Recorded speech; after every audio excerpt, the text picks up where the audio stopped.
Welcome to Crossroad Connection. We're speaking out for those left unheard. My name is David Schuringa, the president of Crossroad Bible Institute and the host of your program.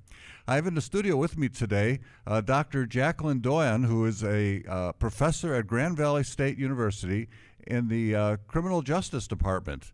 Welcome, Jacqueline. Thank you. I'm happy to be here. Yes, well, we're excited to have you, and you have been on the program before last week as we talked about environmental justice, and I learned a lot.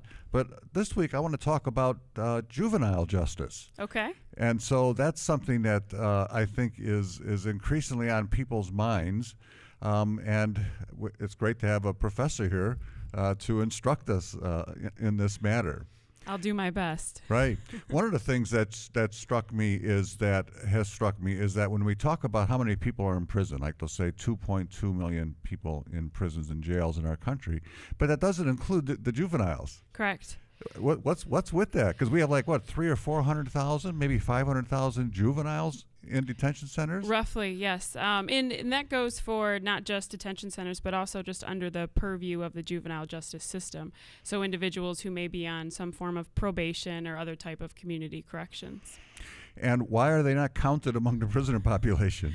Well, the United States is unique in that we have not only the highest rate of incarcerated adults, but also a pretty high rate of incarcerated juveniles. And we do keep those very distinct and separate. In 1899, we established the first juvenile court in Chicago. And from that time, we have made strong attempts to keep juveniles separated from the adult system, and that goes even from counting them. What we heard in the past is adult crime, adult time. What's wrong with that picture? If I take this the way that I think you're meaning it, as for when we have juveniles committing adult crimes and they get adult time, one obvious problem with that, in my opinion, is that they're not adults. And we have different standards across the United States, depending upon which state and jurisdiction you live in, as to when you can be considered an adult, then moved into adult criminal court and tried thus. Tried as an adult. Do you hear that phrase? Right. Lately, there's been studies, and you're hearing more and more understanding this, that when people are not fully mature, 21, 22 or something Correct. like that, their minds are not fully mature. What do you know about that? Well, we have, all of us, our prefrontal cortex, and I'm going to speak lightly here. I don't know much about brain functioning and how they work, but our studies have indicated that our prefrontal cortex, which governs self-control, decision-making, those types of things, doesn't fully develop until we're in our 20s, sometimes as late as 25. And when you're talking about decision-making and self-control, if you haven't fully developed those skills yet, you might be making some choices that you wouldn't otherwise make. So sometimes, and this is different for every person, not everyone matures the same way, you may have an individual who's even less developed in their prefrontal cortex, makes a bad choice at a young age, and all of a sudden is bumped up and treated as an adult criminal. This sounds like you're making an excuse for bad behavior. And that is a very strong argument for this, right? And there are a lot of different theories as to why juveniles commit crime. We have a whole bunch of them. Right. And FASD, and tons, strain theory, labeling theory, psychological issues, attachment theories. But I think what it boils down to is every individual is different. They're going to have a unique experience growing up. They're going to have a unique experience in the home. They're going to have different developmental transitions than others. So there are a lot of factors that goes into it. And I think what the juvenile justice system tries to do, certainly can always be improved, but what it tries to do is to look at the individual, measure their background, and see, okay, what steps can we take with this individual? Or is there nothing we can do to help them and they cannot be rehabilitated? And I think a lot of people feel that if we take that stance by moving a juvenile into adult court, that's saying that there's no opportunity for you to make a change. And I think most disagree. Should there ever be a life sentence for juveniles? According to the Supreme Court last year, no. They found it to be cruel and unusual punishment to sentence an individual who committed their crime as a juvenile to life without. But we have a lot of we have a lot of people that are there for life. We do, and I think the highest number of juvenile lifers is Pennsylvania. Roughly, I hate throwing out numbers in case I'm incorrect. I think around 500 currently still in the system, which is quite high. And what's going through now, state by state, is the decision as to, is the Supreme Court ruling going to be retroactive? Meaning, well, if there are individuals who are currently serving life without parole who committed their crimes as juveniles, do we now then let them out? So that's being hotly debated. In Michigan, there's a lot of pushback right now. Yeah. The fact is, too, some juveniles are serving in adult prisons. Is that not right? Correct. Oh, absolutely. Now, what's the implications of that? Scary, if you ask me. Most facilities won't take a juvenile under the age of 17. However, some do. Those individuals would then most likely be in some type of protective custody or what we might call solitary confinement, which we know is not a great position for anyone to be in, especially a juvenile. It can have a lot of negative impacts on the brain and the psyche and whatnot. So they're putting kids in adult prisons, but then to protect them, put them in solitary confinement. Right. I mean, this is an insanity. It sounds that way, and I would agree with that oftentimes. We've been trying to move away from that. For a lot of individuals who are sentenced or tried in adult court, if they're still going to be a juvenile for a while, so maybe if they're 15, they'll first served a portion of their time at a juvenile center and then be transferred to an adult facility, but it doesn't always happen that way. Does serving time help juveniles? I mean, what are the recidivism rates? Well, that's an excellent question.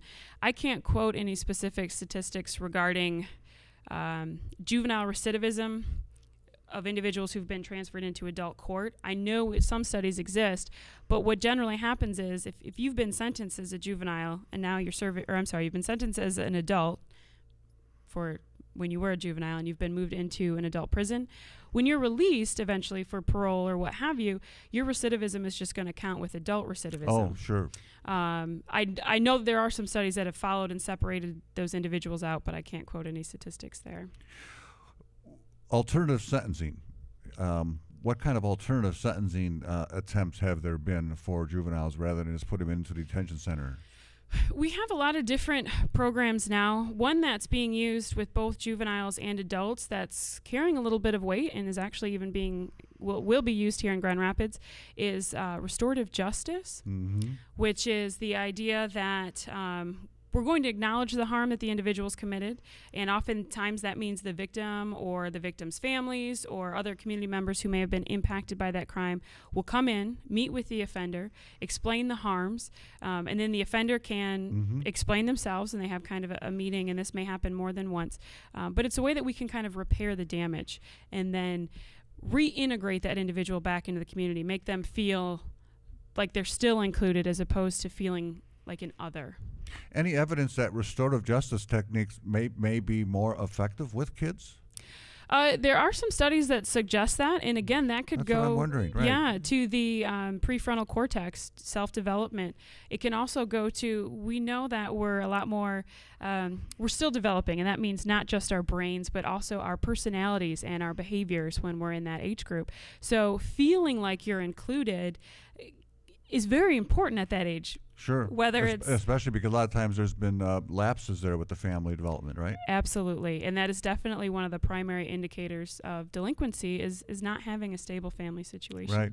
Well, we know that 80% of our students grew up without a presence of a father in the home. And, about 60% they say have FASD. FASD, let's talk about that with juveniles a little bit. And for our viewers, that's when a mother was drinking or using crack during her pregnancy, and that tends to produce kids that, number one, don't learn from their mistakes, and number two, have difficulty anticipating the consequences of their action. Now, that's, of course, a recipe for a repeat offender, right? Sure. So how do we deal with that with juveniles and kids?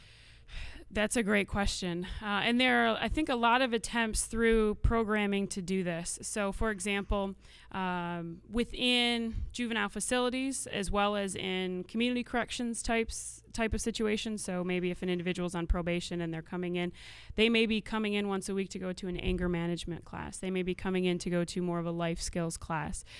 For those types of situations, the impact may have actually happened during the pregnancy, as you're describing, for example. So there may have been fetal issues going on with brain development. damage, right? Absolutely. So it's very difficult to combat those situations. But I think that there is still something we can do. And maybe it's just me, but I think giving up on someone, especially at such a young age, is only creating a recipe for a disaster. We know our recidivism rates at the adult prison level are pretty near 70%, right? Which is incredibly high. So obviously that system's not working. So rather than send a juvenile to a system that's not working, perhaps we can do what we can. Well, we know that, like, for example, antidepressants can actually repair some of that brain damage by reconnecting neurotransmitters and so forth. Anything for juveniles on the horizon for medicating some of these conditions? To be honest, I don't know. I haven't done a lot of research in that aspect. And most of my work is geared around the social conditions and how those impact individuals. So I wish I could, but I can't speak to that. Right. I don't know. Well, Crossroad Bible Institute is a ministry to prisoners, and we have lots of juveniles and work with juveniles as well. And so we have these Bible studies, and then these instructors who, when they return a lesson that's corrected, they also have to include a letter of discipleship and encouragement and so forth. A good thing, you think, for juveniles? I think so. Absolutely. Definitely one of the best things we can do is offer encouragement, and to have not just an assignment, but have an assignment accompanied with something like that is a tremendous step in boosting self-confidence and positive thinking and even critical thinking skills, I would guess, from the comments on the paper as well. Yeah. Well, it's good to hear, because that's what we feel. We feel that those letters that go to the juveniles and to the adults are just as important, if not more important, than the Bible lesson. Absolutely. I mean, because that's the word become flesh, right? Mm-hmm. That's where the discipleship really happens, and it's not a matter of just getting Bible information into their heads, but there needs to be that personal relationship. Absolutely. And I guess that when we think about helping juveniles, our instructors, many of them who are probably watching as well, have to realize that they're becoming like surrogate parents in a sense, aren't they? In many ways, which is incredibly important, especially for young individuals who don't feel that they have a mentor or anybody that they can look up to. So these are kids that grew up most of them probably in pretty chaotic circumstances, mm-hmm. right? Mm-hmm. And so they probably don't know what a normal family is, and perhaps at a young age got carried away into a gang or something like that, mm-hmm. right? So their whole world is in a different place, in different paradigm. Sure. And what's so important about what you just brought up is oftentimes, at least our research has indicated, that young boys and girls who join gangs often do so because they're looking for a family structure. Sure. So absolutely, any type of mentorship that can be offered, in my opinion, is going to have a positive effect.